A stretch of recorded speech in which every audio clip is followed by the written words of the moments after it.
சாலை விபத்தில் யாரையாவது பாதிக்கப்பட்டால் அது உதவுவதை நீங்கள் வாடிக்கையாக்க வேண்டும், பழக்கமாக்க வேண்டும்.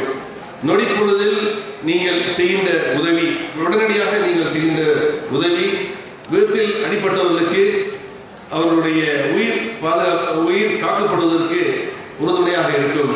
சாலையில் யாராவது அடிபட்டிருந்தால் உடனடியாக காவல்துறைக்கு நீங்கள் 100 அழைத்து உடனடியாக தெரிவிங்கள். நீங்கள் போய் நேரடியாக நீங்கள் உதவ வேண்டியது கூட தேவையில்லை. உடனடியாக காவல் அதிகாரிகளுக்கு தெரிவிங்கள். காவல்துறையினர் 2-3 நிமிடத்தில் அந்த இடத்துக்கு வந்து விடுவார்கள். ஒருவேளை நீங்கள் இறங்கி அவருக்கு உதவி செய்ய என்றால் அதற்கு என்ன செய்ய வேண்டும்? பேசிக் ஃபர்ஸ்ட் எய்ட் ட்ரில்ஸ் நீங்கள் தெரிந்து கொள்ள வேண்டும். நாம் உதவி செய்வதன் மூலம் அவருடைய பாதிப்பை அதிகமாக்கக்கூடாது.